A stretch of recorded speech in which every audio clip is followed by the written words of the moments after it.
Hello to everyone, guys. Vladimir, the Bulgarian Cowboy Vladi speaking. We are now gonna go live with this one, and I'm gonna try to break down this Bellator card.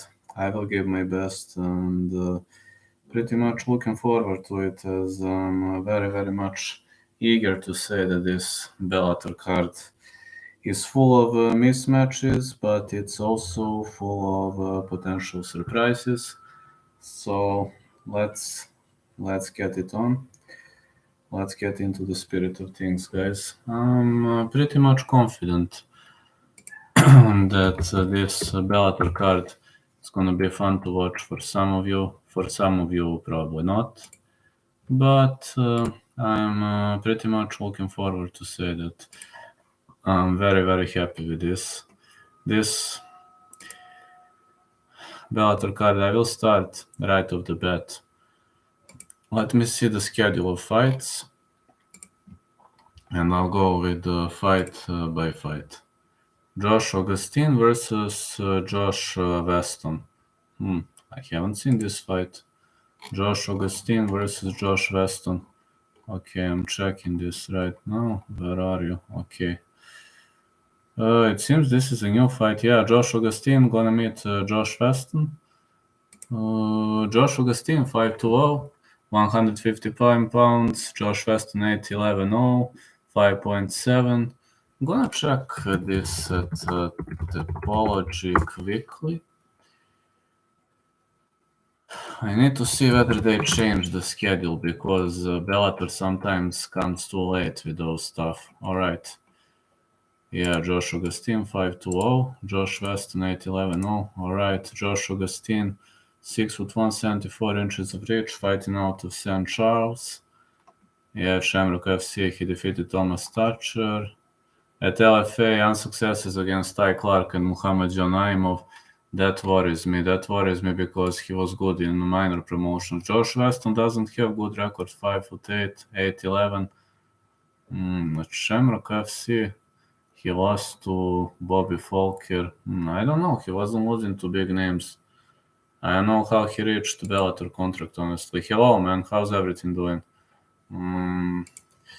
Let me go Josh Augustine for -365. That's going to be my first pick of the night. Are they giving? No, you can only pick a side, which kind of sucks. Come on, bookie, give me something else aside of picking a side. Oh, some options are unlocked. Under 1.2 rounds.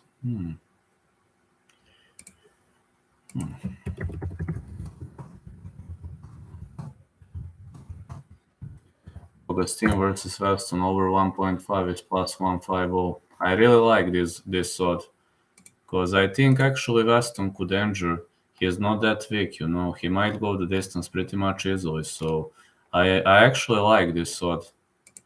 If you want to go with a plus. All right. Fight goes to decision is very huge odd. So, but I really like over 1.5. I really like over 1.5.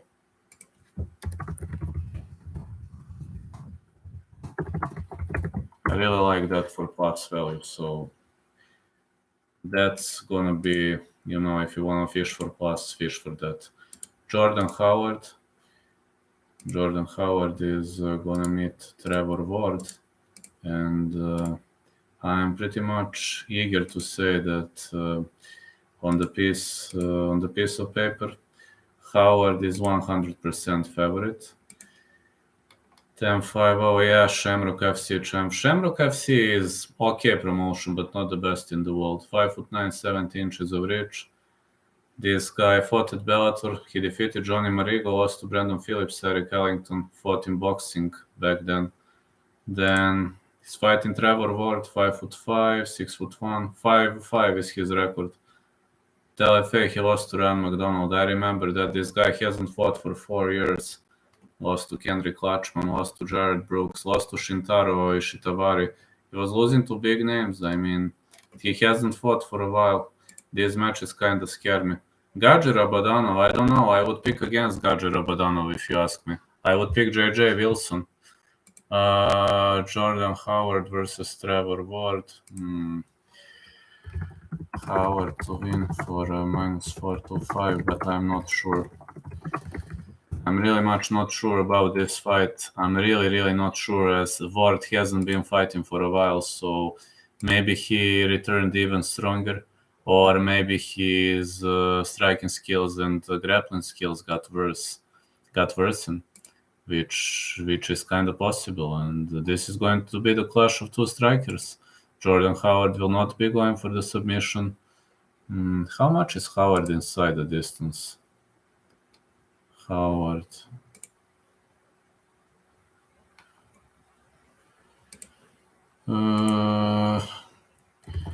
Howard inside the distance is +105. Maybe this is gonna bring you plus value. Yeah, okay, that might be a good underdog pick, JJ Wilson. Could be. I really think JJ Wilson has solid chances. I'm not that thrilled with Rabadanov, but I mean, he's a good fighter, but I'm not super thrilled with him. Roman Faraldo is going to meet Kelvin Rayford. Roman Faraldo is riding a perfect 6'0" streak, 6'1", 74" of reach. And normal, he knocked out Robert Turnquest, he knocked out Trevor Good, he knocked out Pat Casey. This guy has some serious flying knees, KO TKO specialist who finished every single of his opponent. Now he's gonna meet Kelvin next level Rayford, 5'3", 6'3", extremely tall fighter. Oklahoma martial arts. Never heard of that dojo. Lost to Chris Brown via decision. Defeated Clarence Brown. Faraldo should be a favorite. Let me see, where is Roman Faraldo here?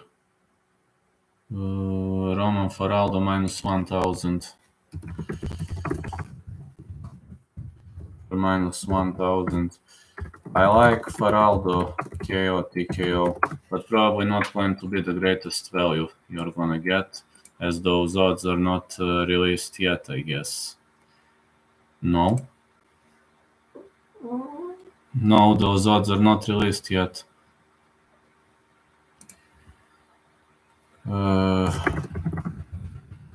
Not released yet. Faraldo to win round 2 works. For me, not released yet.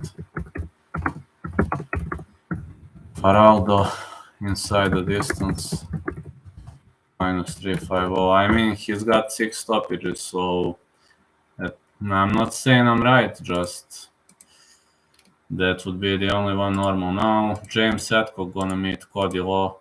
Cody Law is a real destroyer in Bellator circuit, 5'00", 5'9", 68.5 inches of reach out of the American top team. He destroyed Teodore Matsuka, Nathan Garib, Colton Ham, Kenny Champion, Orlando Ortega. Only Nathan Garib fought him to judges' scorecards. James Adcock, 7'40", 5'9", out of Knoxville Martial Arts Academy. Last fought Cody Shelton and won via KO TKO. Lost to Jeremy Mitchell via rear naked choke. Jeremy Mitchell is a wrestler. I had interview with Jeremy Mitchell. That guy is a top-notch wrestler with great submission skills. Adcock's submission skills are not bad at all, but it seems he's having a hard time with wrestlers. Kyle Kozi, wrestler. Jamal Mohammed, wrestler. It seems this guy is having a hard time with wrestlers, and Cody Law is an excellent wrestler, so Cody Law for the win. Cody Law to win. I think the odd is gonna be very much of a shitty, right? Yes, I knew it. Cody Law -2000. Shitty value. Let me see. Cody Law to win. I need something.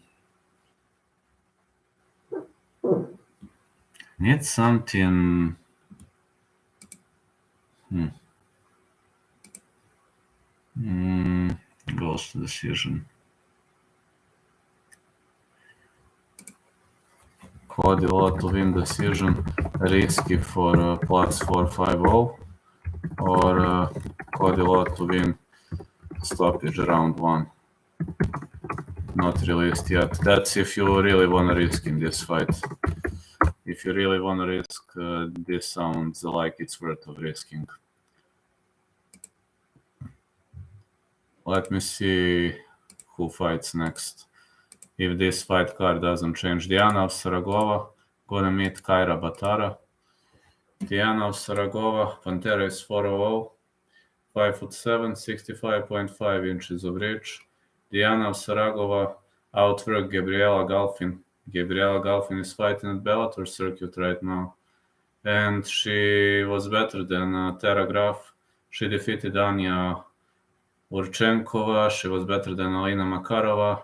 But I was thinking Gabriela Galfin won this bout. And Kyra Batara is 8'4", 4'11", 61 inches of reach, 10th planet Jiu-Jitsu fighter. She armbarred Francis Hernandez, was better than Pauline Granados, than Vanessa Rico Fernandez, and she lost to Kanako Murata at Rising. So it seems that this is a tricky fight, considering this is a wrestler versus more of a striker. This is a grappler against more of a striker, and Diana of Saragua is having massive reach advantage, like 8 inches of reach advantage. Diana of Saragua is 5'7", 65.5 inches of reach. And Kyra Batara is 4'11" only, but 61 inches of reach. Kyra Batara is a tiny fighter. Cody Law, yeah, still too good of a price. Diana looked like crap her last 2 times out. Fade for a small sprinkle. Actually, I'm not confident enough Saragua to win. I'll be honest, I'm not confident enough Saragua to win. So let me see, is there a neutral pick here? I need to check something. Yes, I know she looked like crap, and to be honest, I was thinking that Gabriela Galfin, I had an interview with Gabriela Galfin in the past, I was thinking that Gabriela defeated Diana of Saragua. You can only pick a side, which kind of sucks.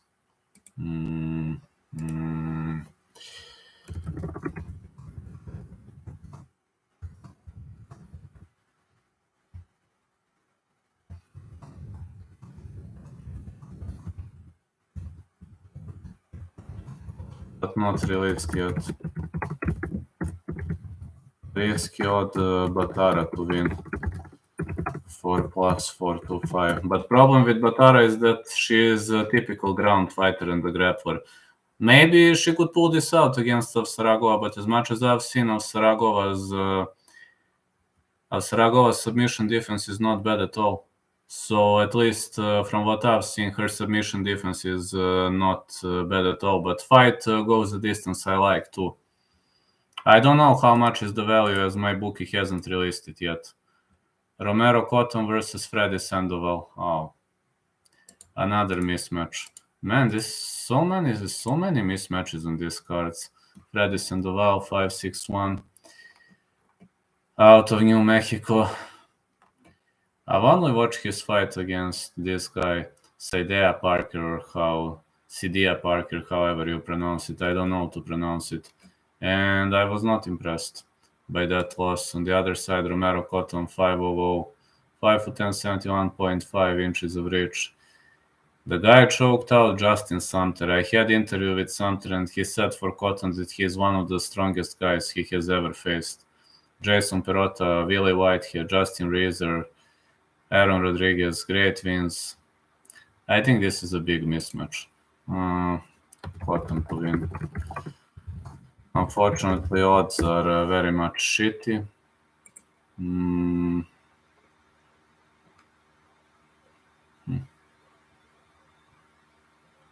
Let me see. Cotton inside distance. Plus 450. I actually like Cotton to win via one specific method, and I like Cotton to win via KO TKO. Might be plus value, but not released yet. Yeah, terrible odds. Not released yet, which kind of sucks. Yes, I know, friend. Odds are kind of very brutally terrible. So Alex Polizzi versus Jose Augusto Azevedo. About this fight, I'm super not sure. This is, according to my mind, the greatest toss-up on the whole card, if you ask me. Alex Polizzi 9-1-0, 6'0", 72 inches.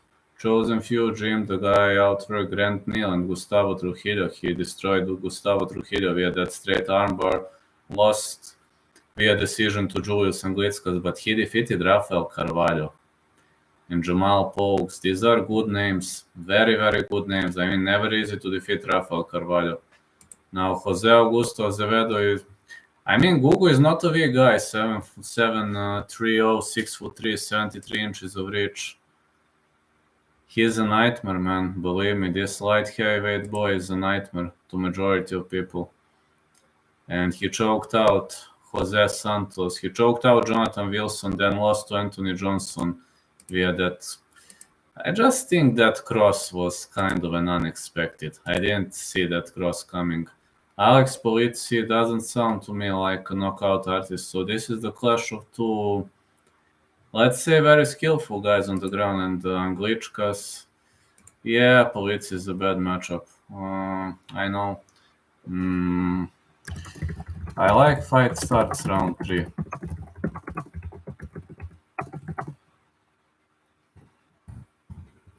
That's what I like. I don't know how much is the odd. Let me see. Fight starts round 3. Yes, Polizzi is a hard matchup for everybody. As expected, Polizzi is the favorite. Fight starts round 3, not released yet.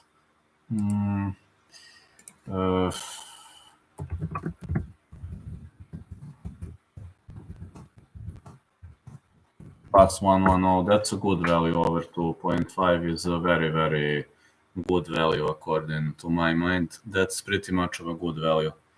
I can actually tell I really like this value over 2.5. Polizzi to win, minus 145, works well. I would even take a distance shot. Okay, then let's see Polizzi distance.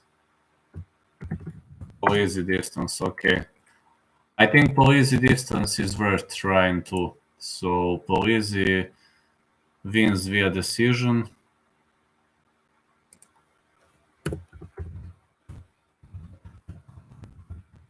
Worth a try. Plus 200. I actually like this. Let me check at my bookie, but I think I like this. I actually really like this shot, guys. Or I like over 2.5. Even to go the distance, let me see how much this fight goes the distance. That's also good odd, I believe.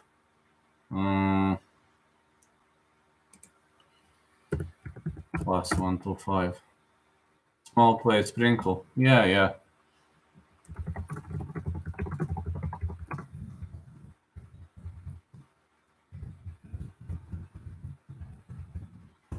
Yeah, you can also follow me on TikTok if you want to. Yeah, these are prelims, no more preliminary battles. Just to add something to the description.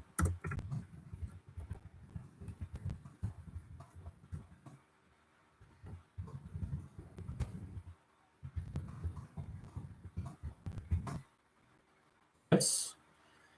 You get plus money on the distance. Well, I can see this going the distance for either side. Crazy. I think over 2.5 is safer bet for me. Plus 110 is plus 2.5. Going the distance is plus 125, which kinda sounds like a good pick for round robin for me. I think I'm actually gonna see it as a round robin pick. I see. This is really good odd. Now next fight is JJ Wilson Gaji Rabadano. I'm gonna get heavily criticized because of this decision, and I understand that you're gonna crucify me for this, but I believe the guy from New Zealand has very good chances. 5'11", 74 inches of reach. He knocked out Pedro Carvalho, and his anti-wrestling defense is very good. He showed that against Ivan Claxton. Knocked out Sergio Debari. Gaji Rabadano, 16'4", 5'9", 72 inches. Combat Sambo fighter, but he constantly does the same. I mean, he countered Daniel Carey, barely defeated Valery Gritsutin. Now, you're gonna criticize me, but Wilson for the upset. You're already getting plus money, so this is a pick'em to me. This fight could go different ways. Yes, this is a pick'em. So I already picked plus value, so I really don't know what else should I play because the fight is a pick'em. Like -110 either for me. So I already picked plus, so I don't know what else could I. Whatever I pick is whatever you pick in this fight is super risky. But I already picked plus, so makes no sense to make another pick. Let it ride. Yeah, I mean, it's already plus money, so I can only fish for something risky. But JJ is undefeated. Yes. Risky odd, let's say JJ inside the distance, but this is very risky odd. Now this is super risky odd, JJ inside the distance.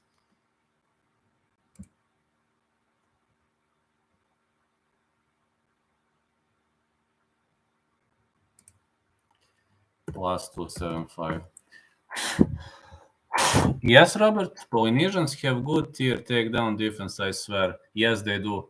They do, absolutely. Their dodges work a lot on takedown defense, and they keep their hands like this when they wrestle. Yeah, I guess you've noticed that, but majority people start with hands like this when they wrestle, and Polynesian school is holding like this, except for fat out of shape guys at heavyweight. Yeah, except out of them. Polynesian school is doing this when they wrestle. Their arms are like very close to their bodies. I mean, aside of heavyweight guys. So he also has faced decent competition. He isn't a fluff, neither is his opponent. Won't be shocked either way. Me neither. That's why I think JJ Wilson is a good underdog value. I really think it's a great underdog value with plus 130. So yeah, their dodges are pretty much good in counter wrestling. Johnny Ablin versus John Salter. Johnny Ablin is also undefeated. The human cheat code. Great nickname. 6'1", 174 inches of reach. American top team. Also a wrestler. He destroyed Colin Hagbody. Was better than Travis Davis. Knocked out Daniel Madrid. Was better than Taylor Johnson, Mauricio Alonso, Chancey Foxford. Well, he got majority of his fight via distance. John Salter isn't an easy guy to deal with. 18'5", 6'1", 74 inches of reach, out of GMO. This guy has some decent grappling skills, took part in many grappling competitions, lost to Jagar Musashi, but defeated Andrew Capel, Constella Van Stennis, Chidin Jokwani. Submission skills rock, man. Lost to Rafael Lovato Jr., not a shame. Was better than Kendall Grove. He was better than Jason Radcliffe. Look at the great career this guy had. And look at the great career. He was not fighting bums. Even in the former UFC name. I remember his fight against Dan Miller. I don't remember that one against Jason McDonald. I forgot that fight. Gerald Harris I didn't watch. I watched his fight against Dan Miller, and he was winning Dan Miller in round 1. Then he lost later. But I remember that fight like it was yesterday. I know John Salter is a bit older right now. He is 36 years old, but Ablin should be in better shape again. -325 price, yes. Brett Tavares, Whitaker, Maki Pitolo. Yes, I agree. Yeah, Robert. Yeah, Salter doesn't lose to bums at all. The -325 price is dog shit. Yes, it is. Yes, it is. So is Jagar. That's why it was so impressive seeing Maximum beat Soriano by wrestling. I don't see hardly anyone stopping those takedowns, to be honest. I agree. His takedowns are extremely good.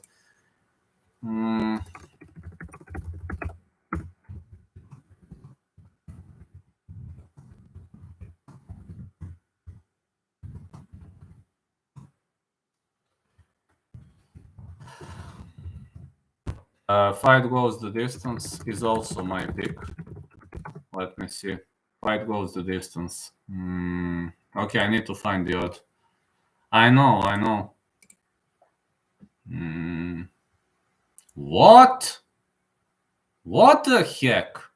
Now look at this.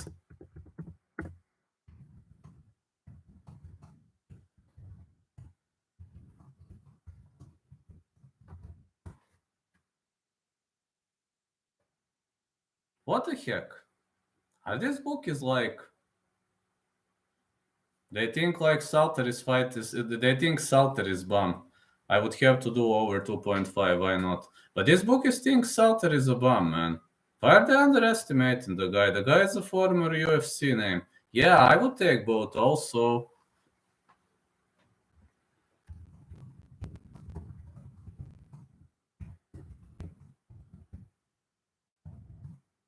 I must pick a side very hard.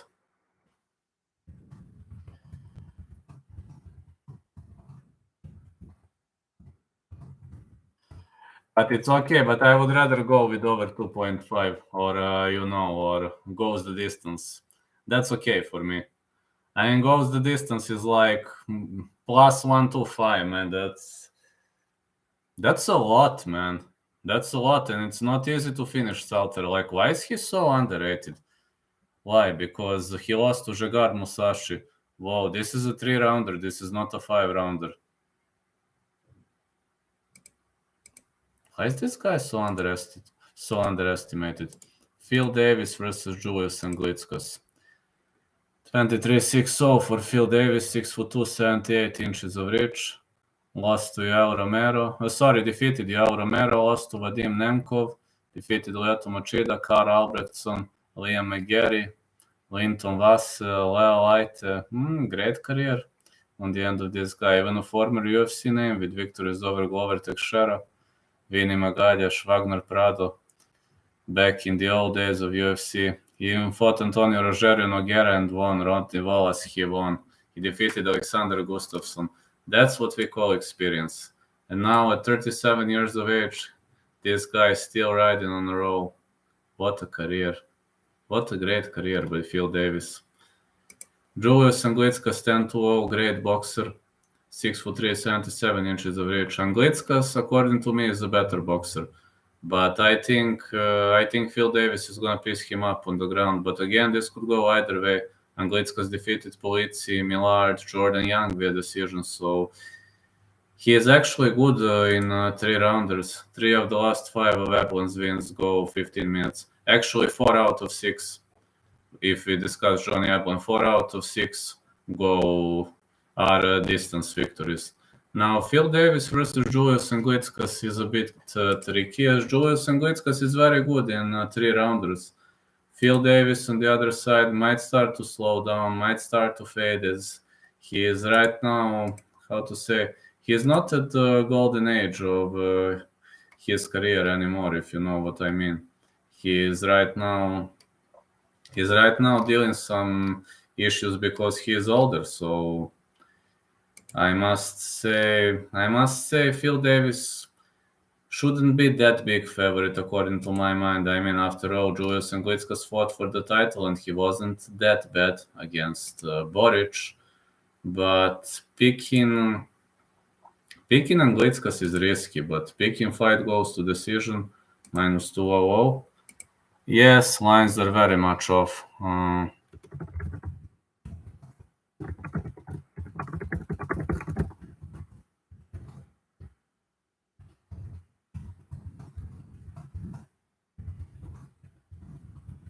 See it going 15 minutes. Can Anglitskas win? Absolutely. Anglitskas is actually very good in 3-round cardio.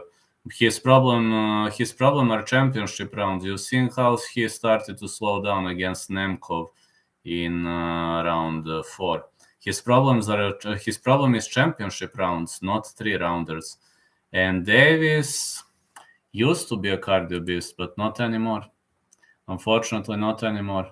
Against Nemkov, he was slowing down. Against Yael Romero, he was slowing down in the last round. So this could go either way, really. Either way could go. So even if you like Davis, distance is the path to victory. Even if you like him. So let me see how much is Davis via decision. Davis...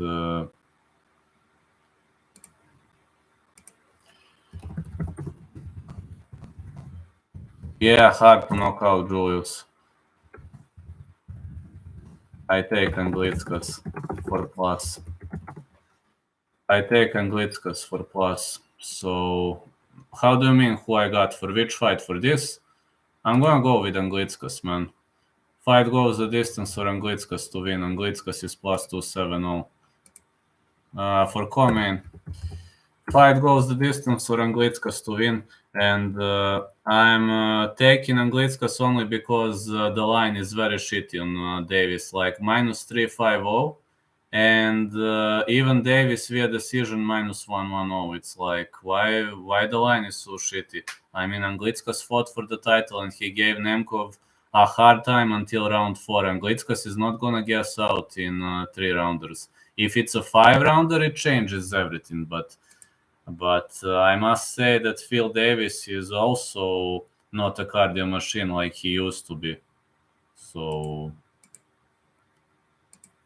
then I don't hate that pick. Davis can't win forever. Gotta fade him while the value is there. True. I mean, if you want to risk, then risk with Gizkas. If you want to risk. If you don't want to risk, then, if you want to play safe, fight goes the distance or over 2.5. I don't see him knocking out Gizkas.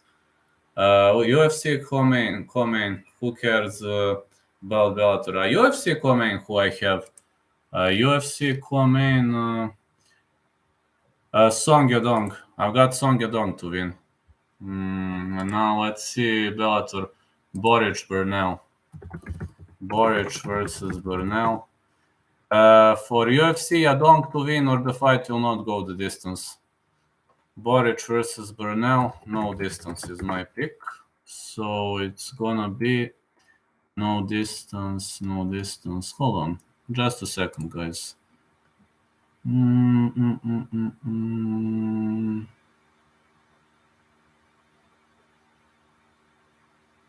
What the hell is this? No distance, -137. Yadong by TKO. That's okay, cool. But he needs to survive round 1. Moraes is gonna guess in round 1. If Moraes finishes, it's round 1 finish. Borics KO TKO I like. Is Borics KO TKO is +350. Borics to win plus 185. Fuel. How much is that in dollars? Hold on. I need to check how much is that in dollars. Just a second, please.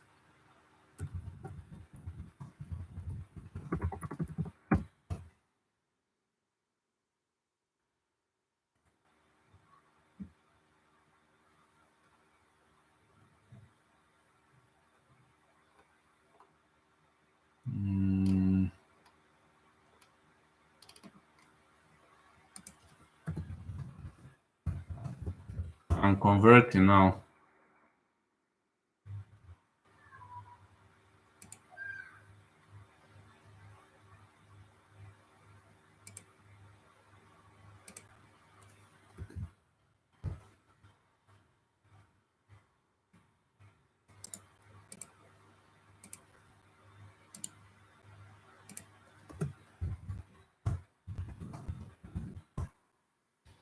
I'm a huge Burnell fan. This is interesting. Yes, it is. Borics to win, and I like Burnell via submission.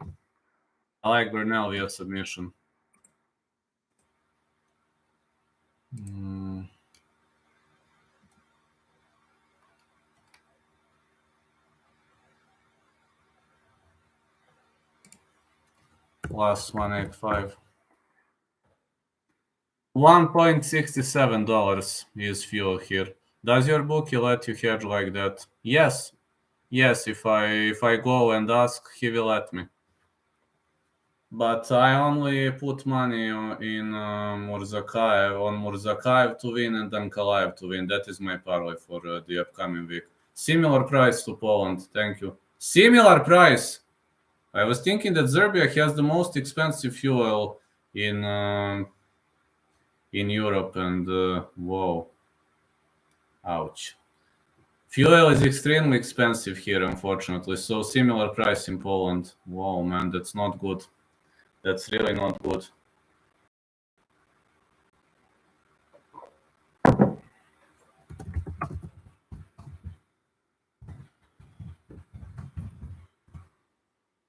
That is the price. Yeah, I've seen.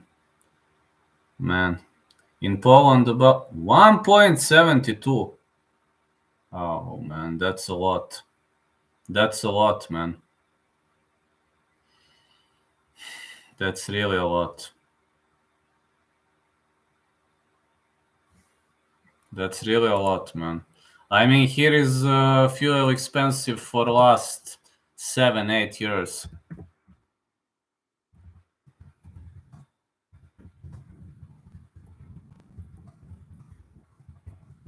Okay, I'm gonna write you my round robins. $4 a gallon here in US.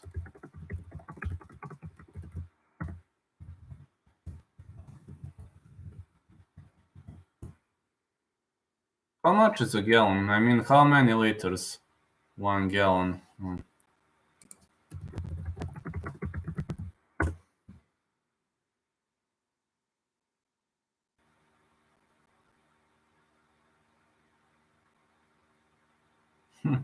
Not cheap in the US either, man.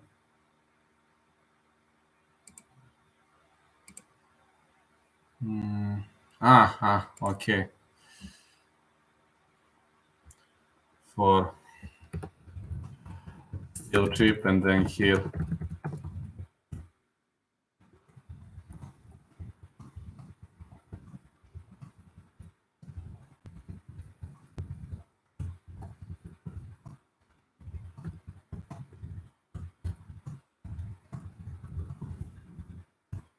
USA is still cheaper.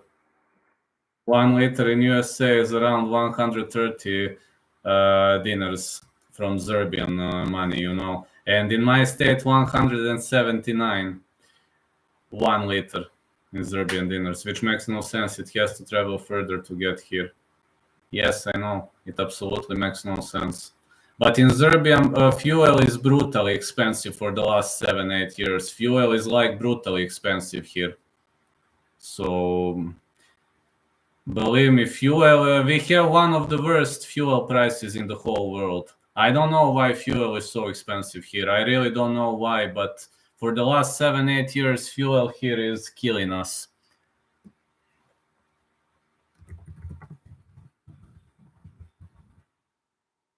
I don't know, man. I don't know.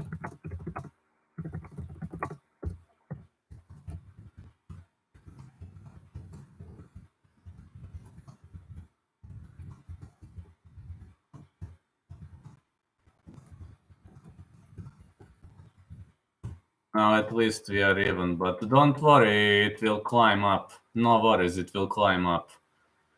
Maybe it's corrupted government. Anything is possible, man.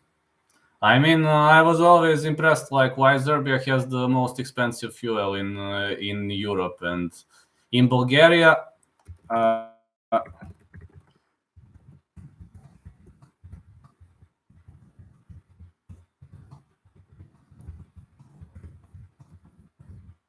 Now same prices, but in Bulgaria prices were like same like in the USA. Bulgaria fuel and fuel in the United States of America prices were even, literally even. Government could hike up the price to bank for themselves and have the people pay for it on the back end. Well, I guess. Yeah. Of course it's the government. They're laughing at you saying maybe. Probably. I don't know, man. For the last 7, 8 years, we had the worst prices of fuel. Bulgaria was having okay prices of fuel, like same prices like in America. I mean, he said that 1 gallon is $4, so those prices were in America too. 4.22 in New Jersey. 4.22. Tell me you're joking, man. Holy shit. Do you know Nelk? Nah, I don't. Holy shit, man. Oh man, it's very, very expensive. It's very, very expensive, man. Gallons, not liters. I know.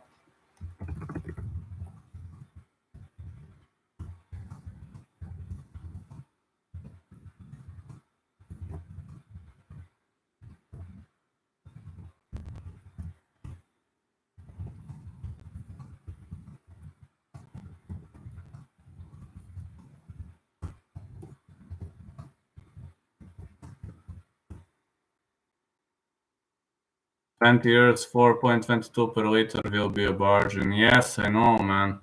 Prices are going up and up. This is not looking good.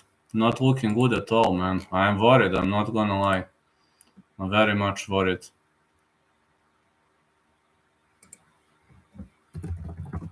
Round robin. Wilson plus 120. And Gizkas plus 270. And Borics plus 185. This is round robin. And which one did I say I like? I said something else.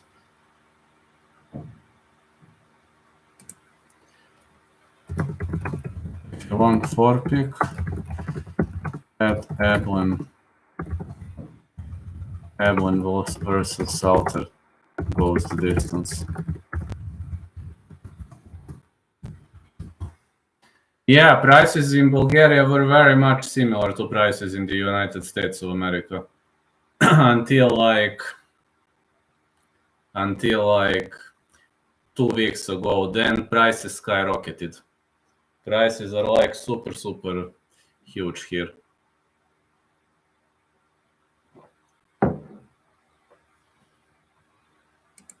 Also, prices of food are growing every day, so I mean, that's the reality, guys. Just like anywhere in the world, prices are growing rapidly. Here is also not looking good.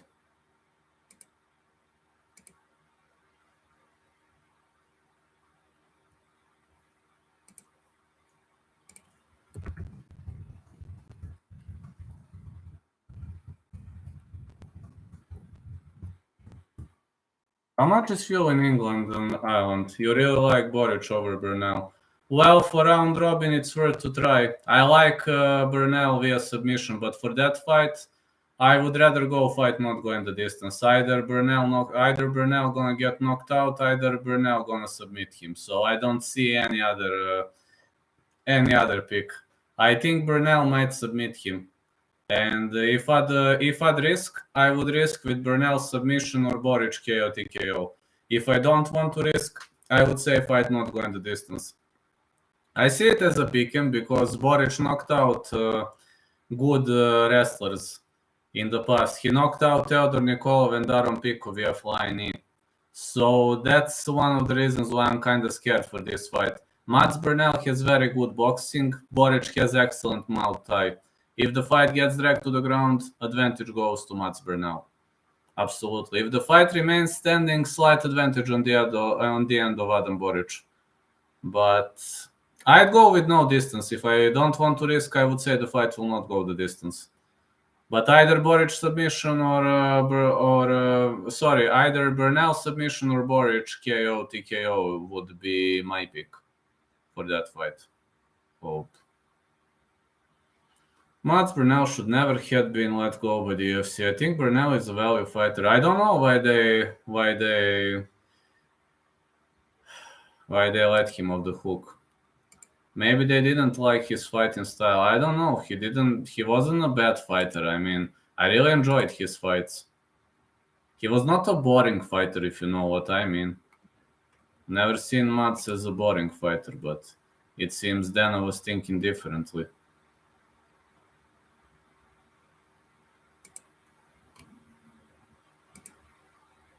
That is me. Boric is legit. I get it. Yeah, absolutely true. That is absolutely true. And I'm definitely back in the top, man. Boric is very much legit. And honestly, I don't like the lines. Yeah, third of the UFC just lays and prays. Mads is active. Mads is actually going for that Peruvian Japanese neckties and all kinds of submission attempts. He's kind of a different guy, different guy to deal with. So I think he offers a lot of value. So,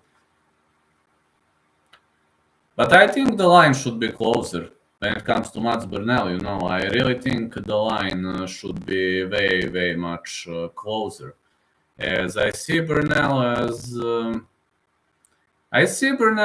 a value fighter, but I also see Boric as a potential knockout artist. I kind of believe Boric should be maybe plus 130. Maybe the line should be closer. And Mats is active. If Mats drags you to the ground, it's a very small probability that the judge is gonna stand you up because he works on the ground. His transition attempts are on point, and I like the fact that Mads is not just holding you; he is working on holding you. He is trying to block your sweep or transition attempts, and he is constantly fishing for that chokes. Minus 200 picking for Bellator. You're the king. So you want to say that Bellator intentionally shows wrong odds to confuse us, but it actually makes sense for us. You know, it makes sense for me, like those underdog values. Maybe they really want to confuse us. I think they're intentionally doing this. Like they're intentionally favoring specific fighters, just trying to confuse us.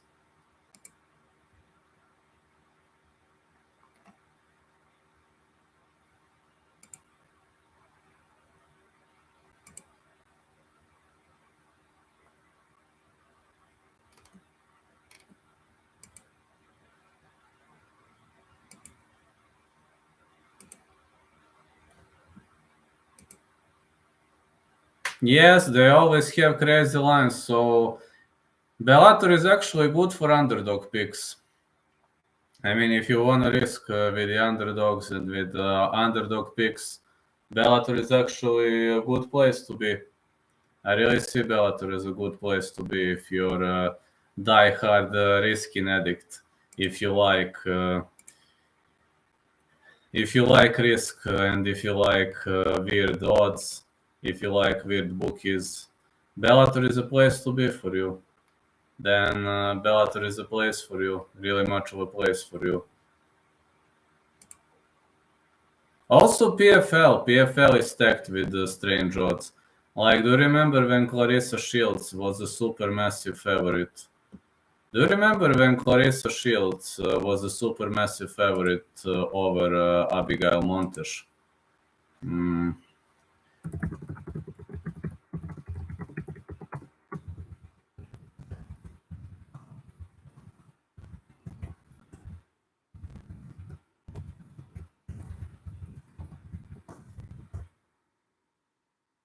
That was funny. Also against Brittany Elkin. Brittany Elkin was piecing her up for 2 rounds and then accidentally got knocked out in the third. But when Clarissa was a super heavy favorite against Abigail Montes, I was like, is this some kind of a joke? I was rolling out of laughing. You remember that? Pretty much we followed together that event and said to myself, man, is this really some kind of a joke? This fight card and everything that went to fruition with alongside with that fight card. So Bellator, like, yeah, minus 200 is a pick'em for them. Their lines pretty much make no sense. In majority of cases, Bellator lines are off. Are they just trying to confuse us, or they want us to outsmart them? That's $1 million question, but I'd say they're trying to outsmart us by giving very poor odds and maybe masking the real intentions. I kind of have a feeling that Bellator is intentionally trying to outsmart us.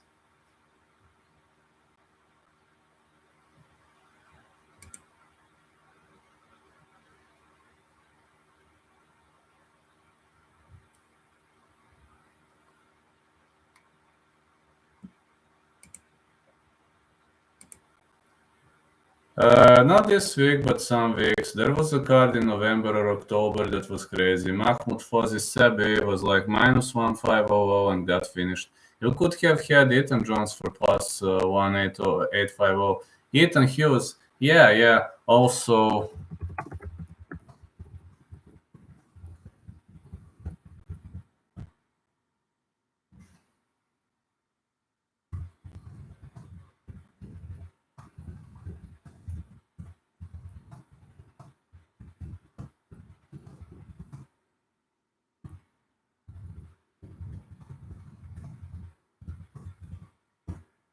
Do you remember? He was 6-1 favorite.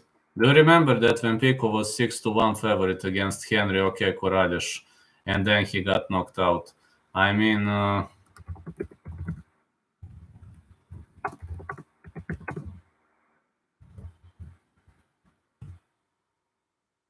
and I said Corrales might knock him out cold, and people were like, "You're sick. What are you telling? Pico is gonna hold him on the feet." Guys, Corrales is very good in takedown defense.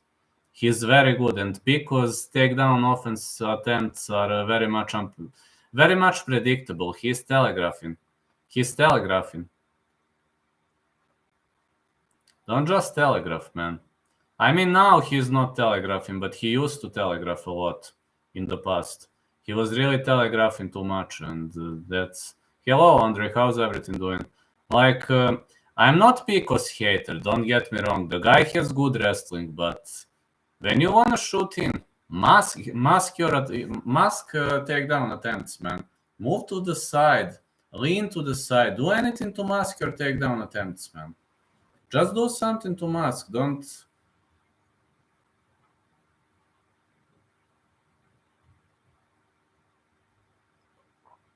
You shouldn't be that open, if you know what I mean. Like, you need to mask your real intentions, and that's not something that's gonna work. If you're too predictable, it's wrong, man. I mean, too predictable guys usually get destroyed.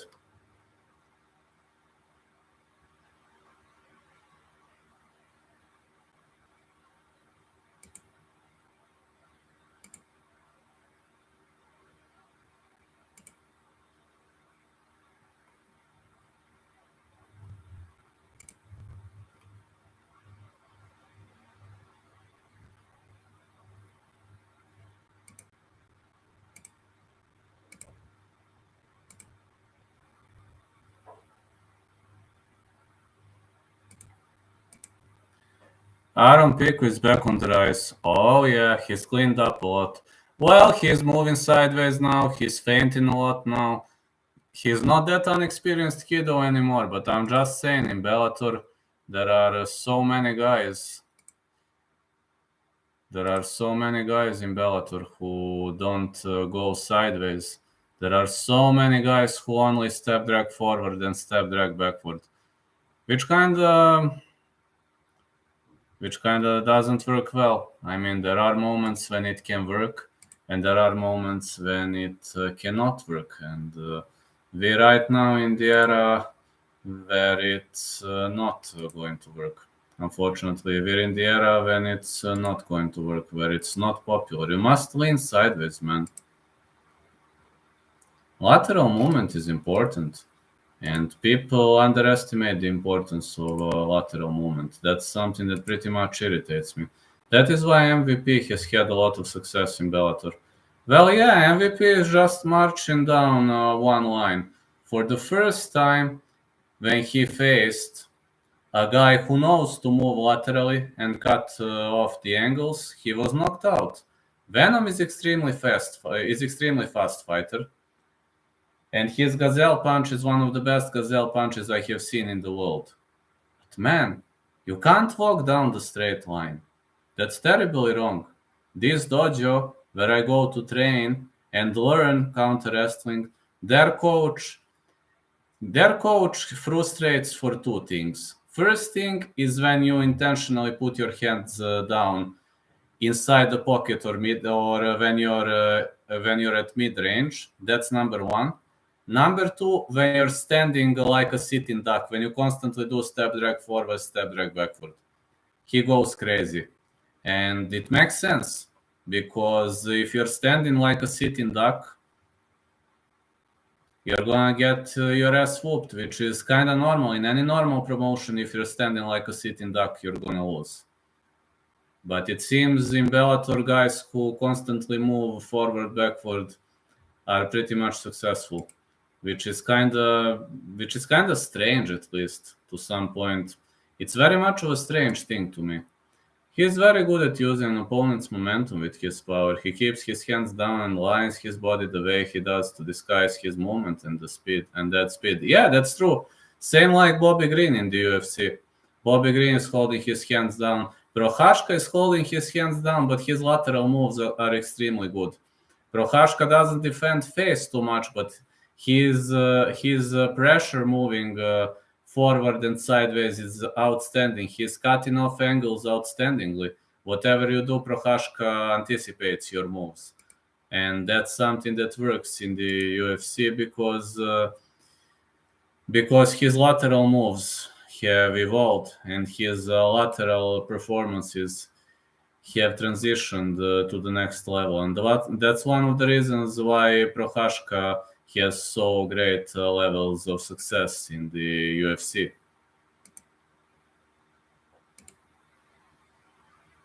What he did to Cayman's eye was nuts. Cayman came forward and immediately met his momentum, fucked his eye. I remember that. That was brutal demolition magician. That's something I really enjoy to see because Page is extremely tricky fighter, but imagine Michael Page who moves laterally well. Imagine Michael Page with good side steps and good pivots. He would be unbeatable.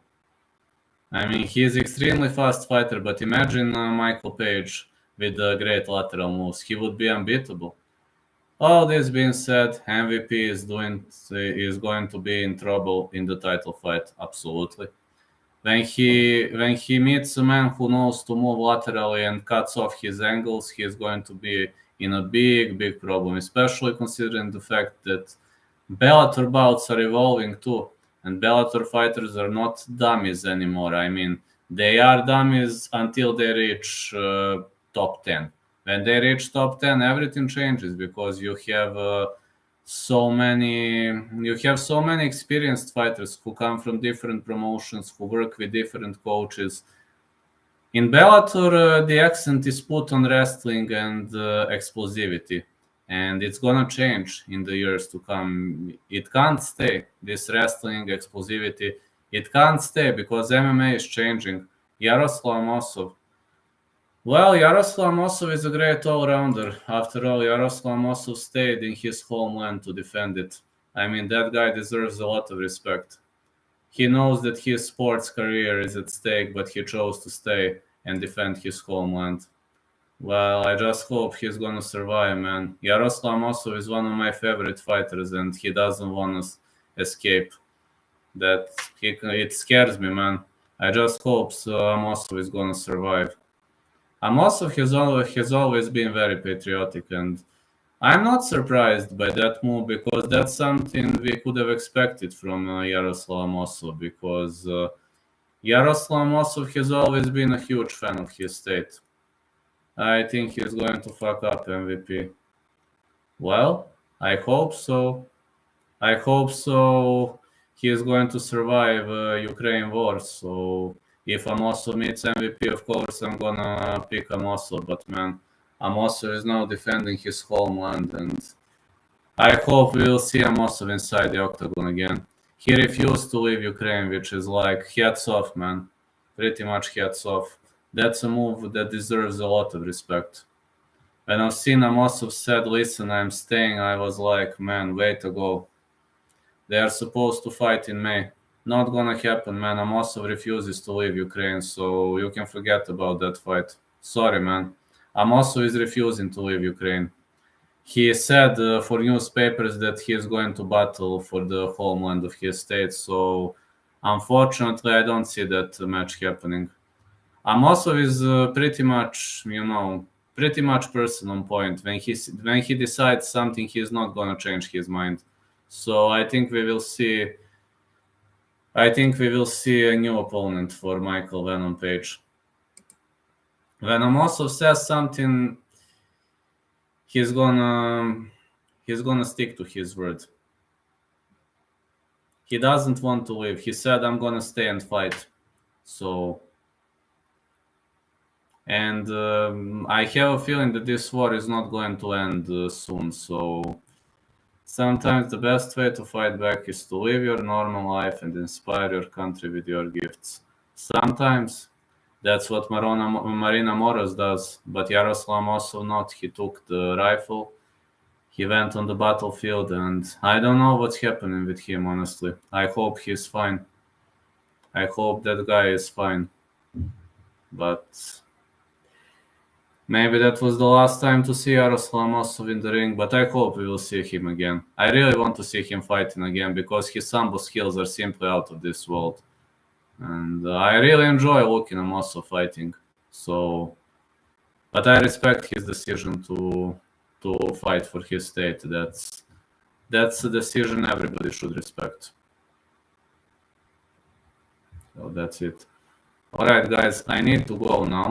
I was working literally whole day today, so I need to go now. Tomorrow I have some things to write. Tomorrow I'm going live for veins. I will follow the veins. Also, I will tomorrow go for last minute picks and predictions as well, as you know. I will inform you. Still no in-play odds out for most of the UFC. I don't know, man. Same situation with me, man. I just go here. Yeah, no props, man. Catch you tomorrow. I'm live for veins. I will be live for last minute picks and predictions. And unfortunately for UFC, odds are like still no all the odds. I hope on Friday they're gonna have all the odds after the veins. They usually have all of the odds after the veins. So let's see how everything plays out. Night, everyone. Catch you tomorrow. Like, I need to rest. Been working whole day. Was a very rocky week. Tomorrow I will try to break down LFA and probably BKFC if I find some time, but it's very tricky. I must finish some article that has 2,000 words. It's actually a pretty hard article, so if I find time, I will break it down. Have a great day, everyone, and catch you later, guys.